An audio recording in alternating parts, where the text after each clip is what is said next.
It was a quiet night in a small Atlanta neighborhood, the kind of silence that hangs heavy before something breaks it. At 2 a.m., flashing red and blue lights sliced through the calm. Officers from the local police department were executing a warrant. They had been told this house was connected to a suspected drug dealer, and with adrenaline running high, they moved fast. Within moments, the battering ram struck the front door, splintering wood and shattering the peace. Inside, a startled woman woke to chaos, the sound of boots, shouting, and the unmistakable click of safeties being disengaged. Her name was Denise Carter, a 38-year-old black woman who worked for the federal government. She lived alone, with no criminal record, no warning that anything like this could ever happen to her. When she stumbled out of bed, half asleep and terrified, her first instinct was to raise her hands. The officers flooded in, shouting commands, their guns drawn. The red dots of laser sights darted across the walls. Denise tried to speak, but the words came out shaky. "What's going on? What did I do?" Her voice trembled, but the officers barely seemed to hear her. One of them was already searching rooms, another was yelling for her to get on her knees. The entire raid was supposed to be precise, but something was wrong. One officer looked at the mail on her kitchen counter. Her name wasn't the one on the warrant. Another noticed the photos on the wall, Denise in uniform, standing beside other federal agents.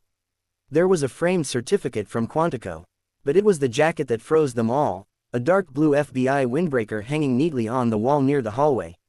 The letters were unmistakable. For a moment, the entire room fell silent. The shouting stopped, the movement halted.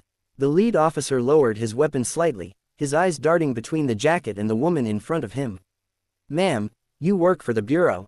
Denise, still shaking, nodded. "Yes, I'm an analyst." "What is this? Why are you in my house?"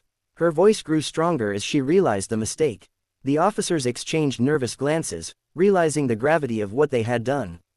Their warrant was for a different address, a single digit off. A clerical error, a misread street name, and now, they had just kicked in the door of an FBI employee in the middle of the night. Denise demanded to see the paperwork. The sergeant in charge tried to explain, his tone defensive but clearly uneasy. "We received intel," he began, but she cut him off sharply. "Intel doesn't give you the right address. You broke into a federal employee's home." Her anger was now overtaking the fear. One officer holstered his gun, another whispered something about getting out before this gets worse. The sergeant signaled for everyone to stand down, and slowly, the officers backed toward the doorway. But it wasn't over. Denise grabbed her phone and began recording. Her voice was steady now. "I want every one of your badge numbers. You came into my home without cause, terrified me, and damaged my property." No one spoke. The only sound was the crackle of a police radio in the background. They knew the video could ruin careers. Within minutes, the scene was cleared, the street empty again. But the silence that followed was different this time, heavier, filled with humiliation and disbelief. The next morning, the story began to spread. Neighbors had seen the flashing lights, and soon local reporters were calling. The police department issued a brief statement calling it a mistake due to a data entry error, but the damage was already done. Denise's case would soon become a symbol of the cost of recklessness, of the fear so many Black Americans live with even inside their own homes, and of how quickly authority can crumble when confronted by truth. In the weeks that followed, Internal Affairs launched an investigation. Denise was offered an apology, but she refused to stay quiet. She spoke publicly about accountability, about how training and technology could not replace human judgment. The FBI stood behind her. And those officers, once so sure of their mission that night, were now suspended, their silence in that living room echoing louder than their shouts ever had. The fallout from that night spread quickly through both local law enforcement and federal channels. By sunrise, the footage Denise recorded had already been shared with colleagues and attorneys. Within hours, internal memos circulated, and the words, "wrong address," became a scandal waiting to explode. Denise hadn't slept. The door was off its hinges, her hallway littered with splintered wood and debris. She sat at her kitchen table, staring at the ruined lock, trying to process what had happened. The disbelief had faded into a cold, quiet anger.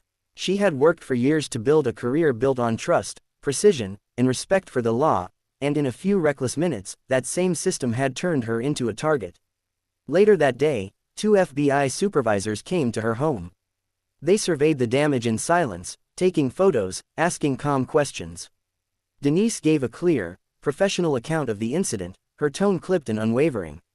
When one of them asked if she wanted to file a formal complaint, she didn't hesitate. Absolutely, she said, every single one of them needs to be held accountable. What she didn't say out loud, but felt deeply, was that if she weren't an FBI employee, the outcome could have been far worse. Her mind replayed the image of the officer's finger on the trigger, the laser sight trembling across her chest. By evening, the news stations had picked up the story. Police raid wrong house, targeted woman works for FBI. Reporters gathered outside her street, their cameras flashing against the crime tape still hanging from her doorframe. Denise, dressed in a simple gray hoodie, stood before them and told her story, not with outrage, but with composure that commanded respect. I could have died in my own home because someone didn't double-check an address, she said. That should scare everyone. The clip went viral overnight. Social media turned it into a national debate, while police officials scrambled to manage the backlash. Inside the department, tension was rising. The officers involved were ordered to submit statements. The sergeant, who had led the raid, defended his team by citing bad intel from an informant and a data mix-up in the warrant system. But investigators from the FBI's Office of Professional Responsibility weren't convinced. They reviewed body cam footage, time-stamped radio calls, and the warrant itself. The mistakes were undeniable: a single incorrect number in the address, overlooked by 3 different people, leading to a catastrophic breach. Denise, meanwhile, returned to work. But things felt different. Colleagues approached her with cautious sympathy, some even whispering that her case might trigger a joint federal review of police procedures. Her story had exposed not just one error, but a pattern. How many other wrong door raids had happened to people without a badge or title to protect them? That thought haunted her more than the sound of the door breaking. A week later, she was invited to testify before a city oversight committee. The meeting room was packed: reporters, activists, officials.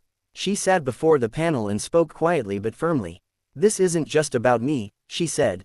It's about every person who has been told their home was the wrong one, every mother who's had a gun pointed at her child because of an address typed incorrectly.